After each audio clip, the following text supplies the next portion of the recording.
Сегодняшняя поездка Путина в Мариуполь на самом деле прекрасно стыкуется с главной темой последних дней – ордером на арест Владимира Путина от Международного уголовного суда. Вместе эти сюжеты отлично ложатся в предвыборный контекст. Что является прямым следствием ордера от Международного уголовного суда? Для Владимира Путина закрыта или частично закрыта большая часть стран мира. Более того, сегодня глава Минюста ФРГ этот факт недвусмысленно подтвердил. Да, говорит, при вступлении на землю Германии Владимир Путин будет арестован. С точки зрения немецкого права он больше не обладает неприкосновенностью главы государства. Его запястье вполне подходит для полицейских браслетов. Это очень серьезное изменение статуса. Но еще серьезнее тот факт, что Путин с этой переменой ничего не может сделать. Что бы сделал Путин, будь он ярким харизматиком вроде Трампа? Настоящим таким вождем? Он бы немедленно взял самолет специального летного отряда «Россия» и полетел бы на нем даже не в Таджикистан, это мало кого впечатлит, а куда-нибудь в Венгрию, к другу Орбану. Дескать, вот я приехал, и не просто в юрисдикцию МУС, а прям в Евросоюз, в страну НАТО приехал. И что вы мне сделаете? Самолет собьете? А духу-то хватит? Никто меня нигде не задержит, потому что я император. Кто такая эта ваша Гаага? Что мне эти ваши судьи? Так, например, поступил в конце февраля Джо Байден. Просто взял и прилетел в Киев. В город, который Путин хотел захватить за год до этого визита. В город, по которому регулярно бьют российские ракеты и иранские дроны. И вот сюда приехал Байден, просто поставив российскую сторону в известность за пару часов. Мол, вокруг меня бесполетная зона и мирная территория. Нормально слышно все? Усвоили? Вот и все. Я приеду поддержать союзника, а вы будете смотреть и терпеть, потому что воевать с НАТО умеете только телевизором. Это сильный политический жест. Это шаг, который однозначно дает понять, кто в доме хозяин. Кто будет делать, что считает нужным, а чей Соловьев потом будет громко обижаться в прямом эфире. Но это мы хорошо знаем Путина. Мы знаем его трусость и паранойю. Он же видит, как его товарищи-автократы Орбан, Вучич, Эрдоган сегодня ему в дружбе клянутся и в объятия бросаются, а завтра оружие в Киев поставляют или к санкциям присоединяются. Он же в глубине души верит, что если в Будапеште раздастся звонок из Вашингтона и хриплый пожилой голос скажет «Витя, не выкобенивайся», то Витя сделает все, что ему скажут. Мы не обсуждаем, насколько эта картина мира реальна. Но нет больших сомнений, что сам Путин не может быть уверен ни в одном из этих милых людей, которые сначала ездят к нему за дешевым газом, а потом продают Украине снаряды для РСЗО «Град». Он понимает, они первыми его сдадут, а потом будут искренне хлопать большими глазами. Дескать, что ж поделать, нам выкрутили руки. Но это мы с вами допускаем, что, может быть, и не сдадут, что даже скорее всего не сдадут. Но для параноика, искренне верящего в геополитические фантомы, в марионеточную суть всех этих европейцев, уже не работает рациональный аргумент. Каким бы сильным политическим ходом не стал бы визит куда-нибудь, чтобы прямо всему миру назло, чтобы показать этой Гааге, где ее место в пищевой цепочке, риски оказаться схваченным слишком высоки, и Путин не поедет. Так вот, что же получается? На самого Путина какой-то там суд может выдать ордер, а Путину даже ответить нечем будет. Получается, какой-то суд может ограничить передвижение Путина, и ему придется эти ограничения соблюдать, подстраивать под них свою жизнь. Что же говорить про всех остальных? Про тех, кто по статусу не Путин, ниже Путина. Насколько беззащитны они?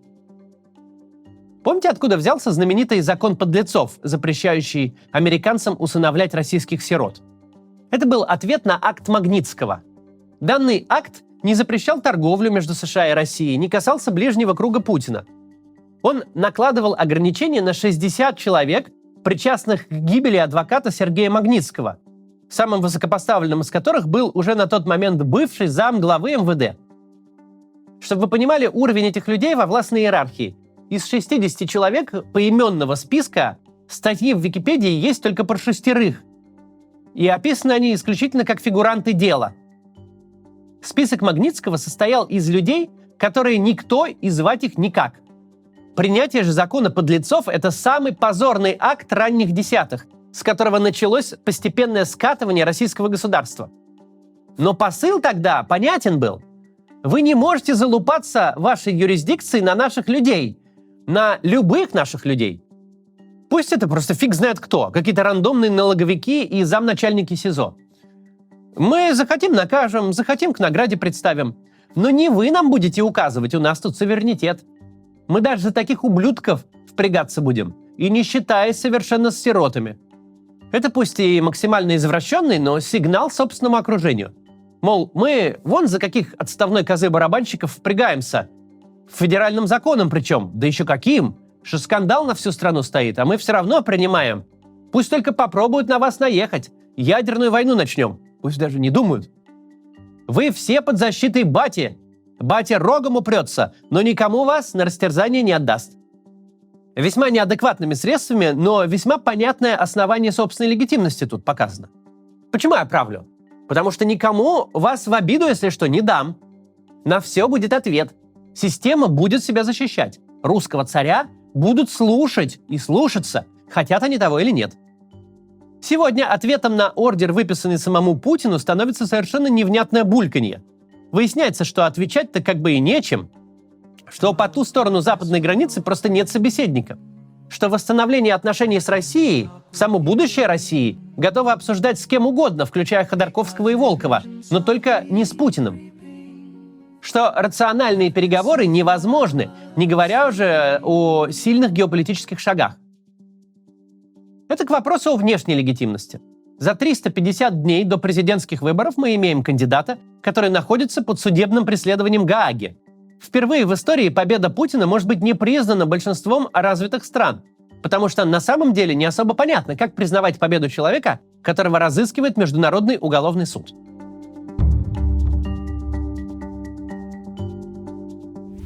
Тут мы переходим к выборам, которые почему-то многие недооценивают, а зря. До них около 350 дней, и кампания подготовки к ним, судя по всему, уже началась. Потому что вот эта более чем странная поездка Путина в Мариуполь – это прям явная попытка преодолеть один из очевидных вызовов. Попытка переломить кризис публичного образа бункерного деда. Российские солдаты гибнут сотнями каждый день. Специальная военная операция, рассчитанная максимум на несколько недель, превратилась в самую кровавую войну со времен Второй мировой и самую бесславную со времен новогоднего штурма Грозного. А развязавший эту авантюру лидер обложился 17 кольцами охраны, поставил себе личное ПВО, носу западнее Ростова не кажет, рассуждает о гендерах и нумерует родителей. Особенно погано это выглядит на фоне главного оппонента Путина, Владимира Зеленского, который приезжает к своим солдатам под Бахмут и раздает награды под звуки близких разрывов. Пусть среди ночи, пусть максимально странно, но поехал. О чем это говорит? О том, что грядущие выборы бесконечно важны. О том, что никакой их отмены Путин себе позволить не может. О том, что кремлевские политтехнологи прекрасно осознают весь ассортимент накопленных за год рисков и вызовов и пытаются с их эффектом как-то бороться. Для чего нужны такие выборы единственного президента из единственного кандидата? Для чего нужна процедура в театрализованности, которой не сомневаются даже самые верные лоялисты?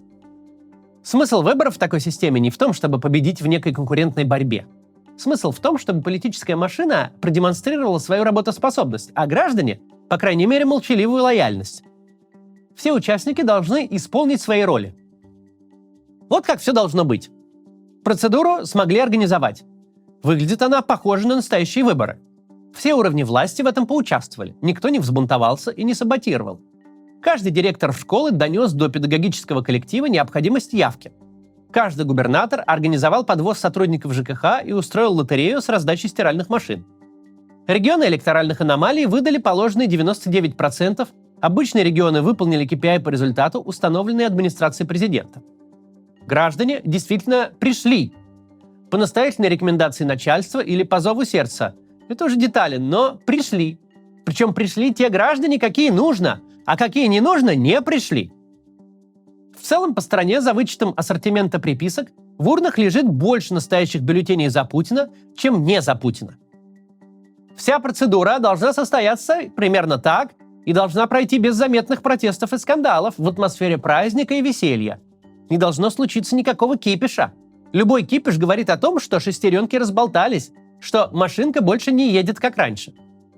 Все должны сделать все от них зависящее, чтобы один единственный человек политически пережил выборы. Этим автократ демонстрирует своим элитам. Ситуация, дескать, под контролем. Система работает на меня. Граждане мне лояльны. Любят или не любят — вопрос отдельный.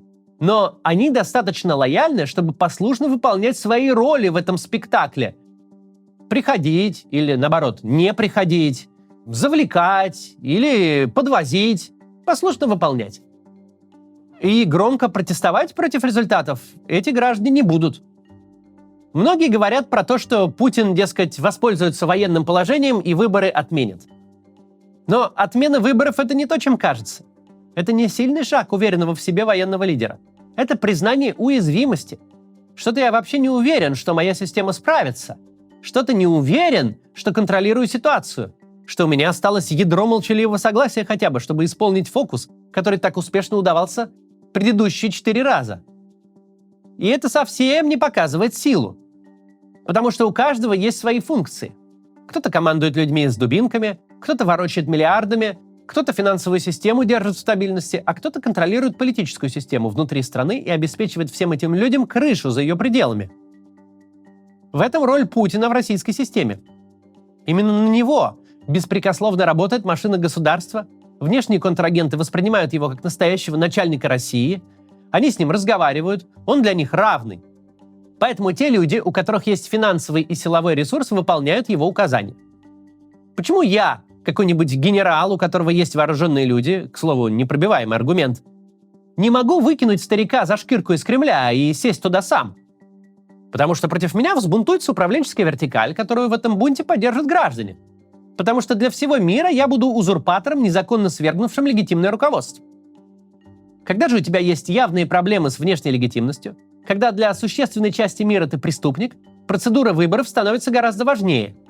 Отмена выборов теперь не просто не вариант, теперь их надо провести как можно более убедительно. Ведь если ты не можешь обеспечить крышу снаружи, если там с тобой никто не готов разговаривать и при этом не можешь убедительно продемонстрировать контроль над ситуацией внутри, то что ты вообще можешь? Зачем ты тогда нужен? Что ты приносишь в общую кассу, кроме проблем? Получается, что ты слаб, что за тобой не стоит никакая реальная сила. Снаружи от тебя ноги вытирают, немцы вон грозятся арестовать, едва ты ступишь на их землю. Внутри страны ты не в состоянии делать даже то, что всего-то 6 лет назад блестяще получилось. Чем мы-то хуже? Понятно, что страны Запада сегодня будут готовы принять в объятия и черта лысого, если тот их от тебя избавит и остановит войну. Понятно, раз у тебя проблемы с выборами, что и система внутри против нас не взбунтуется. Она точно так же будет счастлива выйти из постоянного напряжения. С внешней легитимностью для Путина вопрос закрыт.